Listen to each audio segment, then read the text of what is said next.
So I forgot to post it into that last video. You saw my work on my car. It went pretty well. It's left me wanting much more camber though, so I've got some ideas now. We'll see how that goes. But today we got to start work on the Golf again, because I ain't got anything else to do. And there's a huge list. I mean, it's getting smaller, but today I need to cut them rear arches off. Is because, as you can see there, they're getting quite rusty. So what I'm thinking is, if I cut it and just stop the rust going any further, trim the arch, hammer it up, fill it with expanding foam, then tiger seal it so it's waterproof, and then stick a GTI arch trim on it. Job's a good one. Just marked up the near side. As you can see, I've got the masking tape there as the complete max line of where the GTI arch trim will sit. But about halfway up there, I'm going to cut to the nice clean metal, all the rust out, just cut it all off, and then that'll hopefully stop it from going any further on. Then I'm going to fill the arch with expanding foam, purely just to stop any wind noises coming through, and then tiger seal it to make it waterproof. So we'll see how it goes. I'm going to go get changed, get my tools. Let's go. Ready. Got a jug full of water, fire extinguisher, and my new grinder. I've learnt from my lesson last time setting fire to my own car. I'm not setting fire to this. I mean, I highly doubt it. It's not hot enough and there's no fuel in it. It's not petrol, etc, etc. But yeah, I'm just going to trim this out and see how it goes.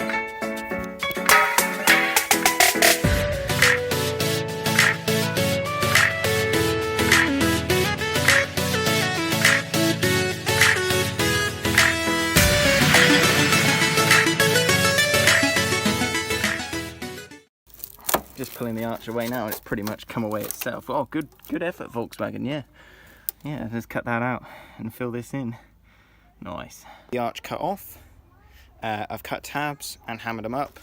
The arch, what I'd normally do here is get it flush to the arch and weld it. That's what I've done in my car, but I'm not going to do it on this one. I'm literally going to fill the whole arch with expanding foam once this is all cooled down, and then tiger seal all the joins and everything.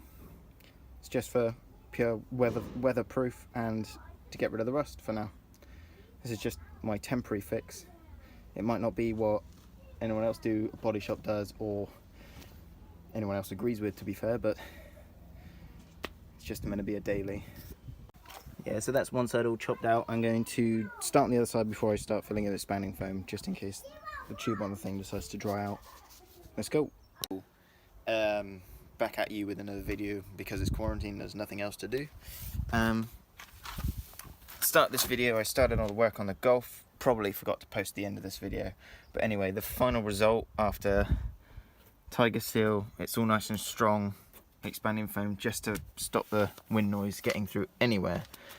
Now what's left to do is stick the GTI arch on, cover all this mess up, and basically this just gives me a whole load more clearance, so when I do decide to lower it, which is meant to be a daily, I'm not supposed to be doing that. Anyway, when I do decide to dump it on its ass, I'll have loads of clearance into the wheel well, which will be really, really good. Now, yeah, on to other things. There's not really much to do. I'm a little bit stuck because I can order parts, but money coming in ain't gonna be so great next few months. All this coronavirus. But the guy is saving me a subframe, as I said before. I can order some other parts, I can order some lower arms, bits and bobs. Other than that, the car is almost done. It needs wiper blades. I can't think what else it needs, but I'm just going to carry on with the GT arch trims. That'll be the next bit.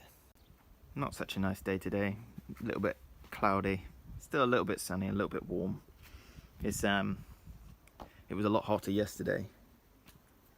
But god damn, the sun beating down on this thing makes it look so good. It looks so good on camera, but it really isn't. I mean, I love it, I don't care. But it makes the camera makes the paint look incredible, but it really, really isn't. People who've seen it up close will know what I'm on about. It's got like stone chips all up in the front bumper. I could sort them out. That could be something else to do on quarantine. But yeah. Something else we want to do is make a spoiler for this thing. She's always wanted a mid spoiler, but I don't want to get another one of these and stick it there and chop it up and stuff.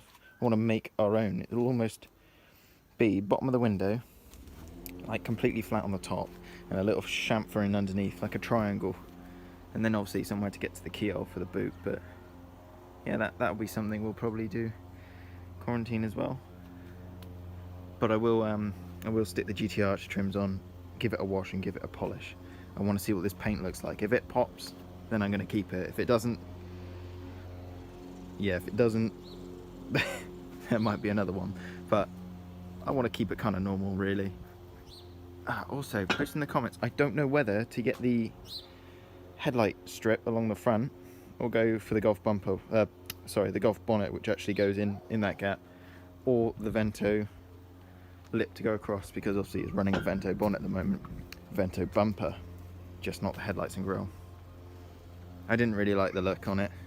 I want it to be a Golf. It is a Golf. So that's what I'm thinking. It's already got a GL lip, which most people get confused of. Now the GL lip is actually quite a thick lip, quite rare as well, 2 centimeters deeper than actually my US lip, which some people also stretch round onto Golf bumpers, because the US bumpers are similar to Golf bumpers in splitter length, but the Vento bumpers are longer or deeper in this bit here. They're also thicker on the bump strip, whereas these ones are quite shallow. So yeah, might do that. Also, in other news, I've recently sent off some widened Euro fenders, so the GT arches, but like pumped up, like widened.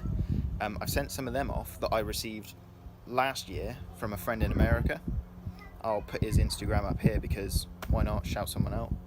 I recently sent them off to my buddy Owen Maguire, who specialises in making fiberglass parts, all the bits from the Mark IIIs, to copy them and to then sell them on to other Mark III owners.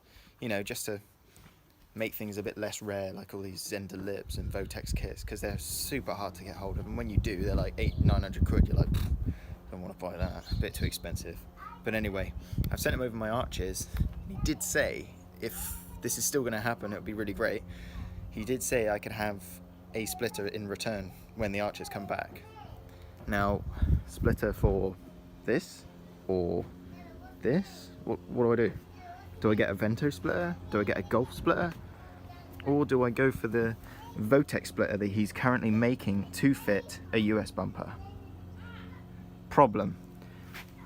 My car is quite low. I mean, where it's parked now you can't see because the curb comes down, but this splitter is probably about that far off the floor when it's parked on the flat.